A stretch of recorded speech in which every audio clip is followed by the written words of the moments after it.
Bonjour à tous, on est au seuil de la célébration de la Saint-Jean-Baptiste. Puis, puisqu'on est dans le thème, aujourd'hui on va vous présenter la première capsule d'une série de vidéos sur le thème de la nation. Donc on vous propose aujourd'hui de faire un petit saut dans l'histoire pour tenter de répondre à la question « Qu'est-ce que la nation ?» On va voir comment ce concept est né et puis a évolué au fil du temps. Mais avant de se lancer, on va prendre un petit temps pour parler de la Saint-Jean-Baptiste, qu'on reconnaît aujourd'hui comme la fête nationale du Québec. La Saint-Jean a des origines particulières qui sont étroitement liées à notre identité nationale. Alors, comment ça a commencé la Saint-Jean? Bien, en 1834, un monsieur qui s'appelle Ludger Duvernay a assisté aux festivités de la Saint-Patrick à Montréal et puis ça l'a inspiré pour créer une fête similaire pour les Canadiens français. Donc, son initiative a tranquillement donné naissance à la fête de la Saint-Jean-Baptiste qui fut un petit peu plus tard officialisée comme fête nationale des Canadiens français. Maintenant, c'est important de se rappeler qu'à cette époque-là, la Saint-Jean était associée aux Canadiens français, tout comme la Saint-Patrick l'était aux Irlandais. Le lien entre la création de la fête de la Saint-Jean-Baptiste et l'identité des Canadiens français, bien, ça s'inscrit dans une dynamique qui est plus vaste de l'évolution de notre identité nationale. En effet, le terme « Canadien-Français », c'est le fruit d'une adaptation du mot simplement « Canadien » qui était originalement apparu en Nouvelle-France. Après la conquête, le nom « Canadien » a dû s'adapter à de nouvelles réalités. Avec l'ajout de français à canadien, ça s'est fait à partir du moment où les Anglais ont commencé à s'appeler eux-mêmes Canadian. Pour nous, à ce moment-là, il n'était naturellement pas question de céder notre nom. Subséquemment, nos ancêtres canadiens-français ont lutté pendant longtemps pour faire reconnaître le statut national des Canadiens français au sein du Canada, ce qu'ils n'ont jamais réussi à faire jusqu'à aujourd'hui. Cependant, le sens de la lutte a changé dans les années 60 avec l'avenue de l'étapisme du Parti québécois. En 1977, le Parti québécois, dans le cadre de notre fête nationale, a remplacé le nom canadien-français par le terme québécois et a déclaré la Saint-Jean-Baptiste fête nationale de tous les Québécois. Ce changement soulève des questions qui sont importantes sur l'interprétation des réalités nationales de notre population par l'État du Québec. On va discuter de ça plus tard dans d'autres vidéos, mais en remontant comme ça aux origines de notre fête nationale, ça nous amène aussi à réfléchir sur la signification plus profonde des célébrations de la Saint-Jean-Baptiste.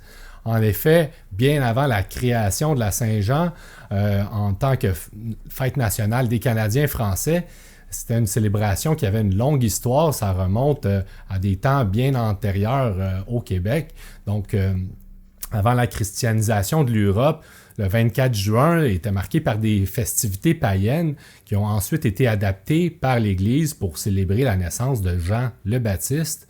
Donc, Jean le Baptiste est reconnu comme le précurseur, celui qui a préparé l'avenue de Jésus, et puis il est souvent vu par l'Église comme le gardien des valeurs spirituelles et le porteur d'un message de renouveau et d'espoir, tel que mentionné par l'ange Gabriel dans Luc, chapitre 1, verset 17. Il ira devant lui avec l'esprit et la puissance d'Élie pour ramener les cœurs des pères vers leurs enfants et les désobéissants à la sagesse des justes, afin de préparer un peuple bien disposé pour le Seigneur.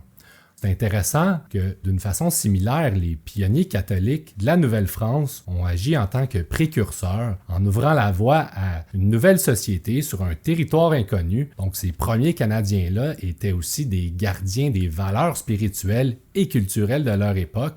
Ils ont transmis un message de renouveau et d'espoir pour les générations futures et c'est avec leur dévouement pour leur patrie qu'ils ont pavé la route à ce qui est devenu aujourd'hui la nation canadienne-française. Donc, c'est dans cet esprit-là qu'on vous offre aujourd'hui la première capsule de notre série sur la nation.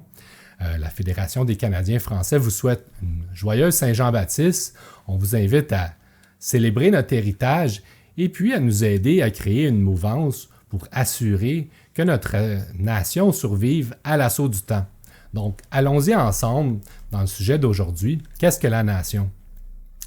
La nation, c'est un terme qui a évolué parallèlement à l'histoire humaine d'une façon progressive. L'origine du mot mot nation, ça vient du mot latin qui est natio, qui signifie groupe humain de la même origine. On pourrait dire que à son stade embryonnaire, c'est une idée qui part de la famille. Dans les premières tribus, les liens qui unissaient les gens, c'était la parenté, le partage d'un territoire et de coutumes communes. Ensuite, avec l'émergence de l'agriculture, qui a induit une sédentarisation avec des surplus alimentaires, ce qui a favorisé le développement et l'expansion des communautés humaines. De fil en aiguille, des sociétés de plus en plus vastes, riches et complexes ont émergé. Plusieurs gens disposaient d'assez de temps pour s'instruire et ainsi pouvoir se consacrer à des métiers qui étaient plus spécifiques. On a aussi érigé, à partir de notre sédentarisation, des infrastructures et puis ça donnait aussi le temps aux gens de pouvoir exprimer leurs pensées, leurs émotions à travers de différentes formes d'art. Mais le germe de la nation tel qu'on le conçoit aujourd'hui a vraiment commencé à émerger avec l'avènement des premiers empires comme l'Empire romain, qui était unifié sur un vaste territoire à travers des structures politiques et juridiques communes qui respectaient aussi généralement les cultures locales des peuples qu'ils avaient conquis. Donc c'était un empire qui contenait et reconnaissait plusieurs nations à l'interne. Maintenant, si on avance un peu plus loin dans le temps, l'histoire de Constantinople, qui est aujourd'hui la ville d'Istanbul en Turquie, a ajouté une nouvelle facette à la nation, c'est de la spiritualité. Cette ville-là de l'Empire romain est reconnue comme le berceau du christianisme. Donc, Constantin, le premier empereur romain converti au christianisme, a marqué le commencement de la christianisation de l'Empire romain. Il fut également à l'origine du premier concile de Nicée qui a étalé les bases théologiques du christianisme tel que nous le connaissons aujourd'hui. Donc, la communauté chrétienne de Constantinople partageait une culture profondément enracinée dans leur foi chrétienne. Donc, cette culture se manifestait dans l'art, l'architecture, la musique et la liturgie, tous imprégnés des symboles et des rites chrétiens. Ils partageaient aussi une histoire de persécution, de survie et de prospérité dans un empire qui était initialement dominé par les religions païennes. Le concept de la nation maintenant a atteint une maturité au Moyen Âge en Europe. Des royaumes comme la France et l'Angleterre ont commencé à se structurer autour de la figure royale. Ces royaumes se sont transformés en nations chrétiennes, caractérisées par une langue, une culture et une foi commune. Parallèlement, les territoires se sont hiérarchisés politiquement et ont évolué vers des entités plus complexes avec l'émergence de divisions territoriales comme les baronneries, les comtés, les duchés et autres divisions. Au milieu du XVIIe siècle, le traité de Westphalie a marqué un tournant décisif dans l'histoire des nations, mettant fin à la guerre de 30 ans qui impliquait plusieurs acteurs européens. L'un des aspects les plus remarquables du traité de Westphalie, c'est l'affirmation de la souveraineté étatique, c'est-à-dire la reconnaissance du droit des États à se gouverner eux-mêmes, à gouverner leur propre territoire, à prendre leurs propres décisions sans avoir trop à se soucier de l'ingérence extérieure. Donc, le traité de Westphalie a également introduit le concept d'égalité souveraine des États, ce qui signifie que tous les États ont le même statut juridique et politique sur la scène internationale, ce qui a favorisé le développement des relations diplomatiques entre les nations.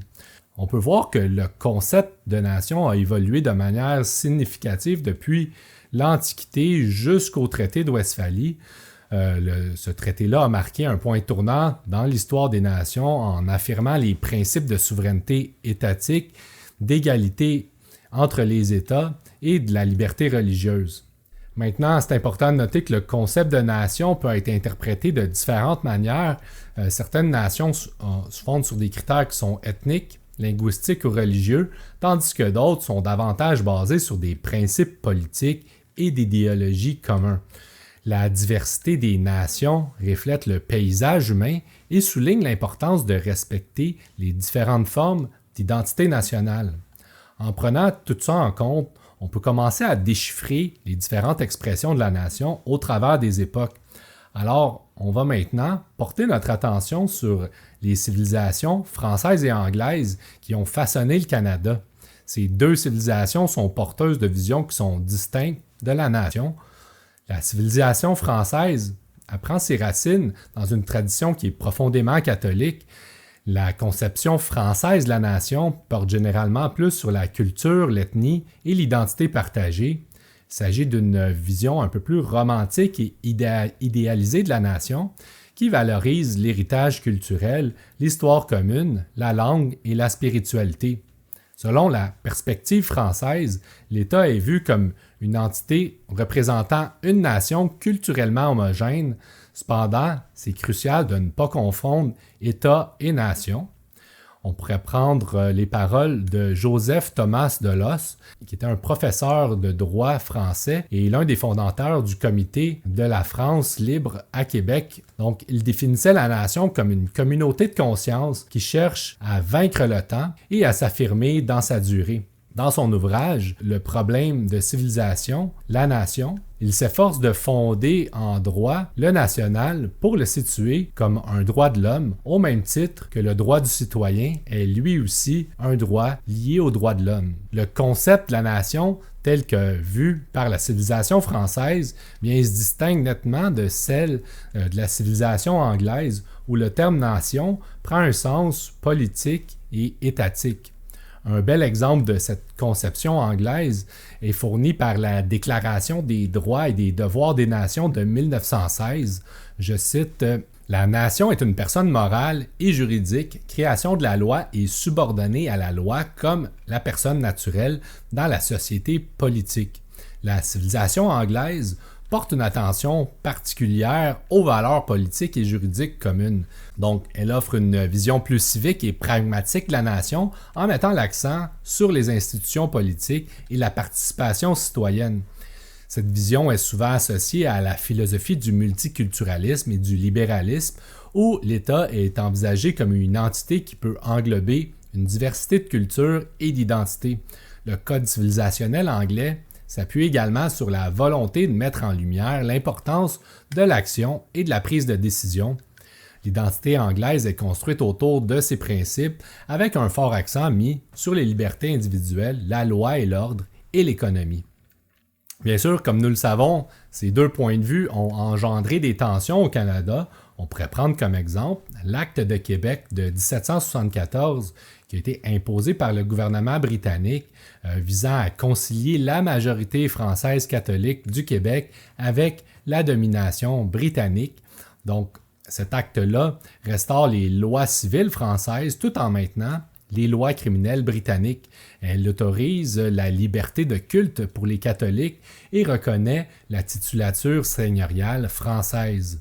Ce fut une manœuvre politique destinée à préserver la loyauté des Canadiens français face à la menace grandissante de la Révolution américaine. C'est une illustration d'une vision pragmatique de la nation fondée sur des valeurs politiques et juridiques incarnées par le point de vue britannique.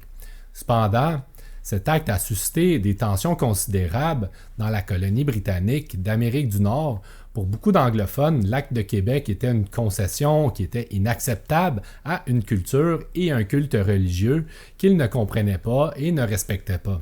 Pour la majorité canadienne française, tant qu'à elle, l'Acte de Québec a apporté un certain soulagement, mais toutefois, elle a suscité une méfiance. Parce que la concession que dans l'acte à certaines coutumes françaises fut vue comme un moyen de maintenir le statu quo en préservant une partie de la culture juridique française et le culte catholique face à l'assimilation. Cependant, de la conquête aux années 60, le combat des Canadiens français s'est situé au niveau de la reconnaissance statutaire de notre nation. Ça pourrait peut-être en surprendre plusieurs, mais les mots canadien-français ne se trouvent nulle part dans la législation canadienne ou québécoise. L'existence de la nation fondatrice du Canada, qui est la nôtre, est un fait, mais de quels outils légaux disposons-nous aujourd'hui pour nous défendre et nous préserver dans le temps? Malheureusement, la réponse est aucun. La majorité francophone qui est en déclin dans l'État du Québec, ça ne représente pas la plénitude nationale des Canadiens français dans notre pays, qui est le Canada. C'est pourquoi la Fédération des Canadiens français tente de relancer la nation canadienne-française en créant une mouvance d'idées et de débats. On aspire à refléter le meilleur de notre passé et poursuivre notre marche historique vers l'avenir.